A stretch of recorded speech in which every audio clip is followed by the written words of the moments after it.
Hello guys. So what we are going to do today is called UV unwrapping.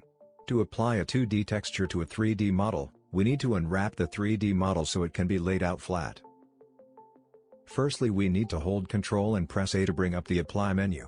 We need to apply the rotation and scale before unwrapping. If this isn't applied, the object could be unwrapped incorrectly. The next thing we need to do is to go over to Edit mode and mark seams on the object. These seams tell Blender where to make cuts on the object to lay it out flat for texturing. To unwrap a cube or a cuboid, my personal method is to make one seam down one of the side edges, 3 top edges and 3 bottom edges. Hold Shift as you left click to select multiple edges.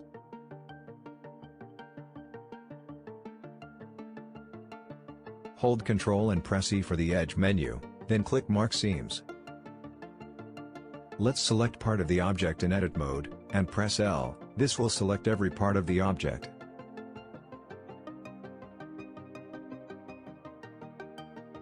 Press U to bring up the UV Unwrap menu, then select Unwrap. Let's select the UV editing menu at the top of the screen. Now we can view our unwrapped cube.